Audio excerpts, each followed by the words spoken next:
Are landlords responsible if a pipe bursts during the winter and the apartment is flooded? Some tenants believe they should be.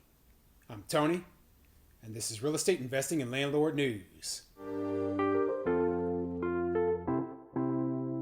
All right, so I have an interesting topic for you today, and it has to do with the horrible winter weather, of course. So it's January right now, and in a lot of the country, it is very cold. And you know what happens. Sometimes, pipes burst. It's happened to me, it's happened to a lot of landlords out there. So the question is, are the landlords responsible for the tenants' accommodations if the pipes burst? Okay, should we pay for a hotel, or should we pay to put them in another unit temporarily? Well, who is responsible? Okay, so obviously I have my opinions. I don't believe the landlord should be responsible, and legally speaking, in a lot of places, the landlord is not responsible. Now, in some places, the landlord is responsible for some accommodation or some compensation.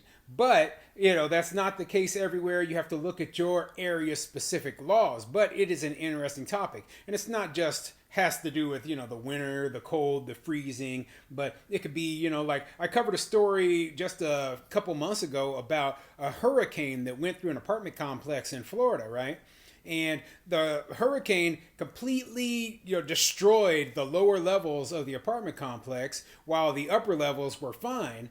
But they had to essentially evict everyone in the building in order to do repairs. Now, that left a lot of people without housing, and they were saying, hey, this is an evil landlord. This landlord is screwing us over. They should be paying for our accommodations while we search for somewhere else to live. And in Florida, at least, they were not responsible. So yeah, I mean, this is something where I have to say, it totally makes sense that the landlord is not responsible for something that is an act of nature or whatever, right? But I will also say that, hey, I am going to probably return your rent for the month and return your security deposit and wish you well as you go find somewhere else to stay. Okay, so before I get into the article, go ahead, hit the like, subscribe button, and leave a comment down below. Let me know what you think, okay? Do you believe the landlord should be responsible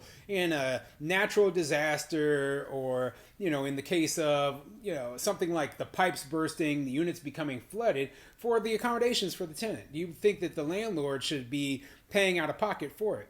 Okay, so I personally think that, I might help out my tenants if they are unable to afford accommodation in a little bit, by maybe putting them in a hotel for a short period of time.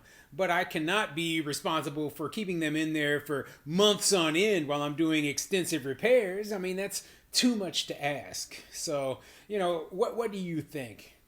So let's get into this article. This article is coming from 11alive.com, and it says, verify. Are landlords responsible for tenants' accommodations after pipe bursts? Flooding? Question mark.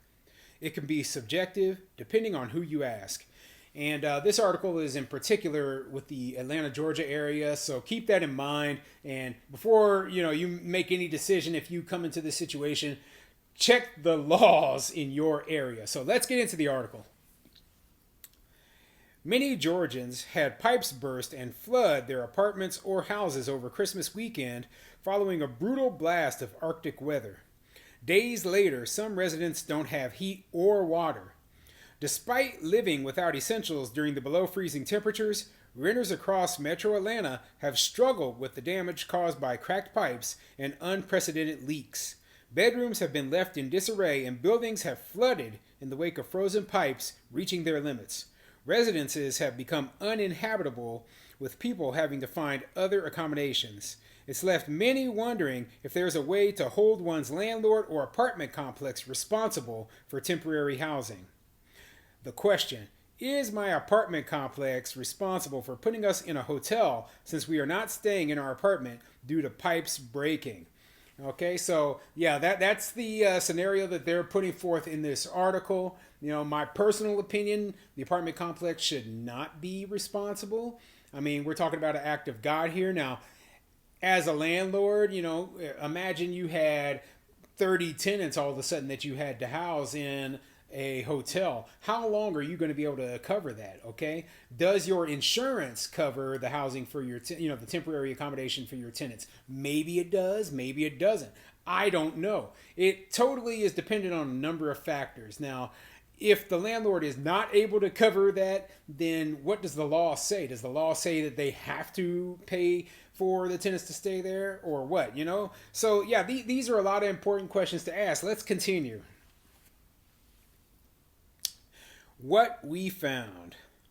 Real estate attorney David Metzger explains if a landlord is responsive and trying to find a solution, they are not responsible for accommodations for tenants.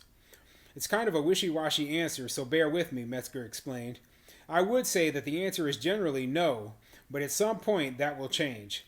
He explained that if a reasonable amount of time passes without the landlord taking action, the tenant is able to file a lawsuit. Then it will be up to a judge to determine if the tenant should get compensation.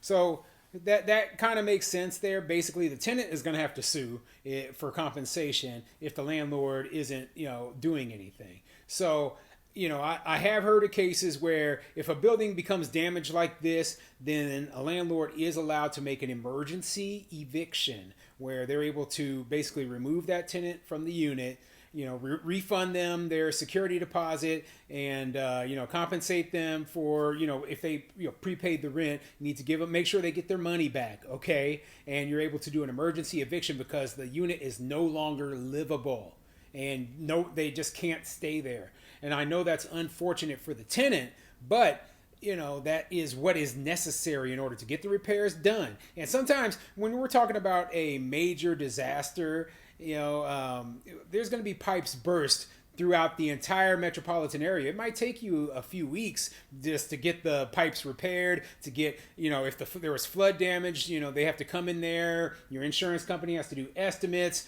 You have to make sure that the people doing the cleanup, get the job done and get it done correctly, and then get the unit built back up so that it is ready to rent again. So it might be weeks or months before all of that occurs. And I'm not saying that it's a good thing that these tenants no longer have a place to live. What I am saying is that it is impossible. We cannot expect a landlord to house you as a tenant for weeks or months on end. Now, if a landlord offers up out of their own heart, well, here you go, that's one thing. Or if a judge makes a court order saying you have to provide them housing, that's another thing. But, according to the law, it looks like, at least in Atlanta, that's not the case. Metzger said what's considered a reasonable amount of time can be subjective, especially right now when so many people are in need of plumbers. It has not been a good time for anybody to deal with this sort of situation. Every plumber in the city is really stretched, trying to take care of all these jobs. So it's a very fact-dependent question of what is a reasonable response time in terms of getting the property fixed or addressed, he said. While Georgia law doesn't specify how much time is reasonable, the Department of Community Affairs determines that period by the seriousness of the condition and the nature of the repair. The department said government agencies don't have the power to intervene. It also said the courts should handle landlord and tenant disputes. So yeah, that makes sense, okay? You have to give the landlord a reasonable amount of time in order to make the repairs. And like I said, they're busy, okay? The plumbers are busy. The people doing the repairs are busy because everybody in the town has been affected by this same exact issue. And, this goes back to what I was saying about, the hurricane in Florida. The hurricane didn't specifically only hit your apartment building. It hit everywhere. And now everyone needs repairs all at the same time. I'm pretty sure there's people down in Florida right now who are still getting things repaired from the hurricane that happened months ago. Okay, so yeah, it's a bad situation. It is a bad situation, but the landlord would be in the right to not have to compensate you anything.